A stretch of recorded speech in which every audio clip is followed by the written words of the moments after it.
కర్నూలులో state cancer institute ప్రారంభోత్సవం చేయడం జరిగింది. ఇది రాష్ట్రంలో మొట్టమొదటి ఫుల్ ఫ్లెడ్జ్డ్ క్యాన్సర్ హాస్పిటల్. అంటే ఇది ఎటువంటి సర్వీసెస్ అంటే ఇక్కడ ప్రైవేట్ క్యాన్సర్ హాస్పిటల్స్ ఏవైతే ఉన్నాయో ఆ క్యాన్సర్ హాస్పిటల్స్ ఏవైతే ఉమ్మడి రాష్ట్రంలో ఉన్నాయో, అంటే ఉదాహరణకు బసవతారక మెమోరియల్ అనుకోండి, లేకుంటే ఈ మధ్యకాలంలో వచ్చిన ఒమేగా అనుకోండి, క్యాన్సర్ స్పెషలైజేషన్ ఉన్న హాస్పిటల్స్, ఆ హాస్పిటల్స్లో ఏ ట్రీట్మెంట్ అయితే దొరుకుతుందో అంతకంటే కూడా ఇంకా మెరుగైన ఎక్విప్మెంట్తో పాటు డాక్టర్స్తో పాటు ట్రీట్మెంట్ పొందేదానికి సామాన్య మానవునికి ఇప్పుడు అవకాశం దొరుకుతుంది.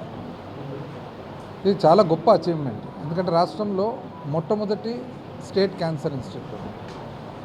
ఇందులో కొన్ని ఎక్విప్మెంట్ ఏవైతే ఉన్నాయో, ఒక లీనియర్ యాక్సిలరేటర్ అనే ఎక్విప్మెంట్ ఏదైతే ఉంటుందో రేడియేషన్ ఇచ్చేదానికి, ఆ ఎక్విప్మెంట్ మాత్రమే 54 కోట్లు.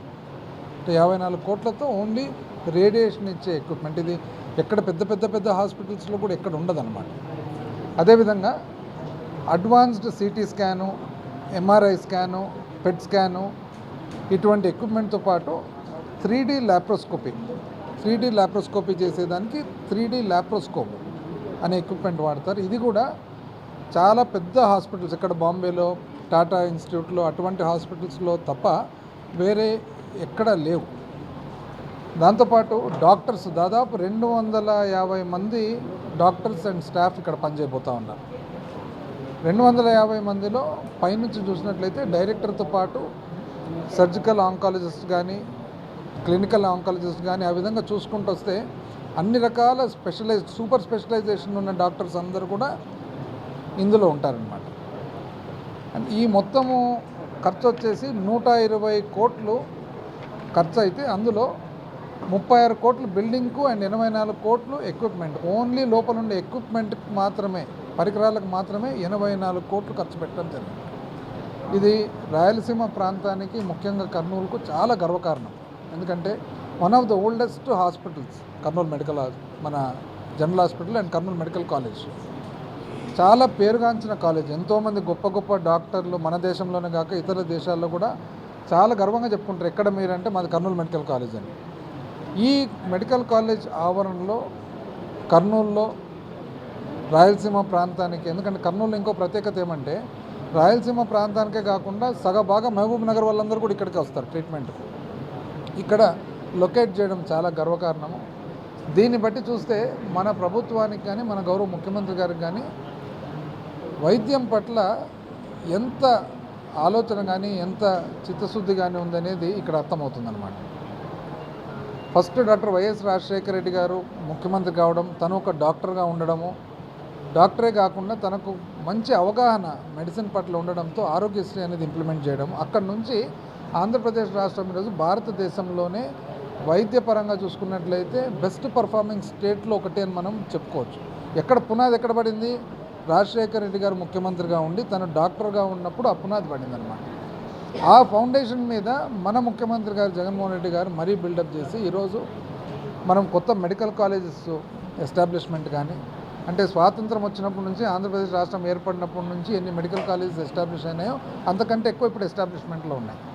అదేవిధంగా నాడు నేడు కింద ఆల్మోస్ట్ కింద నుంచి పై వరకు, పిహెచ్సి నుంచి, హెల్త్ సెంటర్ నుంచి పై వరకు మన టెర్షరీ హాస్పిటల్ వరకు, మెడికల్ కాలేజెస్ వరకు ఏ విధంగా మోడర్నైజేషన్ జరిగిందనేది. మన అంబులెన్స్ సర్వీసెస్, మన ప్రభుత్వం 2019లో ఏర్పడేటప్పటికి 108 సర్వీసులు వ్యాన్లన్నీ టైర్లు లేక, ట్యూబులు లేక మూలకు పడిన పరిస్థితి. అట్లాంటివి వందల కొత్త వెహికల్స్, 104. ఈరోజు మన ఫ్యామిలీ డాక్టర్ కాన్సెప్ట్ ఎక్కడి నుంచి వచ్చింది? ఫ్యామిలీ డాక్టర్ కాన్సెప్ట్ ఇది యూకే నుంచి, ఇంగ్లాండ్ నుంచి వచ్చినది ఫ్యామిలీ డాక్టర్ కాన్సెప్ట్. అంటే డాక్టరే ఇంటికి పోవడం, ఎవ్రీ పర్సన్, అంటే ఆంధ్రప్రదేశ్ రాష్ట్రంలో ఎంతమంది ఉన్నారో ప్రతి ఒక్క సిటిజన్ మొత్తం హెల్త్ డేటా అంతా మ్యాప్ అయిపోయి ఉంటుంది. ఏ ఇంట్లో ఎవరికి డయాబెటీస్ ఉంది, ఏ ఇంట్లో ఎవరికి బ్లడ్ ప్రెషర్ ఉంది, ఏ ఇంట్లో ఎవరికి అదర్ కాంప్లికేషన్స్ ఉన్నాయి, మ్యాప్ అయ్యేదే కాకుండా ట్రీట్మెంట్ ఇంటి దగ్గరికే కాకుండా మెడిసిన్స్ కూడా కొరియర్లో ఇంటికి.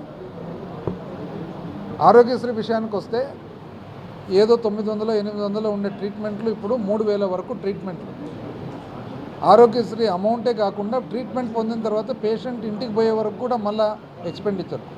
ఇవన్నీ చూసినట్లయితే ప్రభుత్వము సామాన్య మానవుని వైద్యం పట్ల ఏ విధంగా పరిపాలన చేస్తూ ఉంది అనేది క్లియర్గా అర్థమవుతుంది. అయితే బాధ ఏమంటే ఈ ప్రతిపక్ష పార్టీ వాళ్ళు మాట్లాడితే అభివృద్ధి ఎక్కడ, ఇప్పుడు దీన్ని ఏమంటారు అని, దీన్ని అభివృద్ధి కాక ఏమంటారు అని. అంటే ఈరోజు గమనించినట్లయితే 120 కోట్ల ఇన్ఫ్రాస్ట్రక్చర్తో స్టేట్ క్యాన్సర్ ఇన్స్టిట్యూట్ ఇక్కడ పెట్టడం జరుగుతుంది. 250 మంది స్టాఫ్.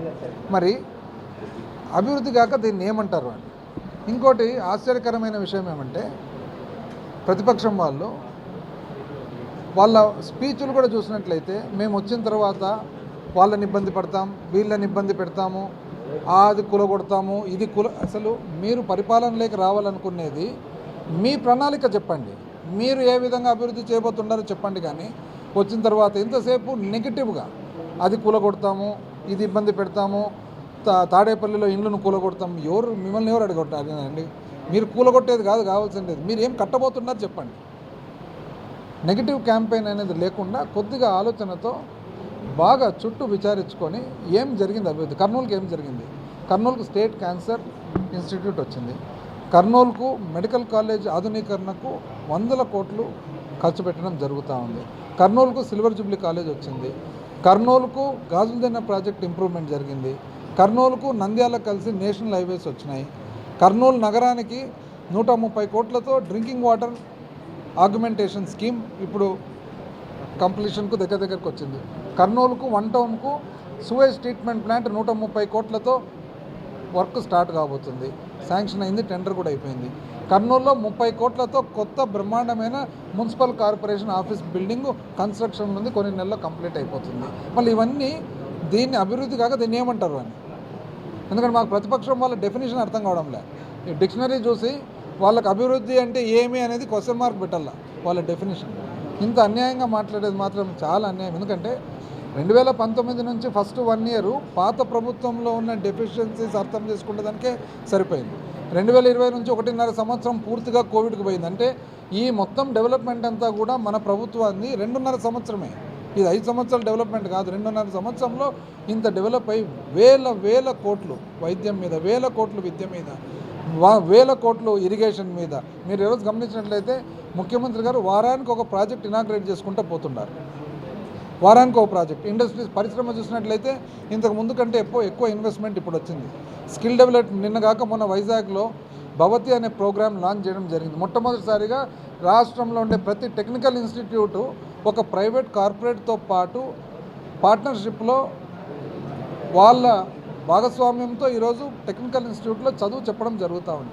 ఇది అభివృద్ధి కాక ఏమంటారు దీన్ని అని దయచేసి పబ్లిక్ అందరికీ కూడా తెలియజేయడం ఏమంటే, ఈ అన్యాయమైన ఆరోపణలు, ఈ అవాస్తవాలు, ఇటువంటి చాలా లో లెవెల్ ఆఫ్ టాకింగు, లో లెవెల్ ఆఫ్ స్పీచ్, అది కూలగొడతాం, ఇది పడగొడతాం, ఎవరు ఏం కూలగొట్టేది పడగొట్టేది వద్దండి, మీరు కట్టబోయేదేం చెప్పండి, మాకు పాజిటివ్గా మాట్లాడండి అని చెప్పి కోరుకుంటాం.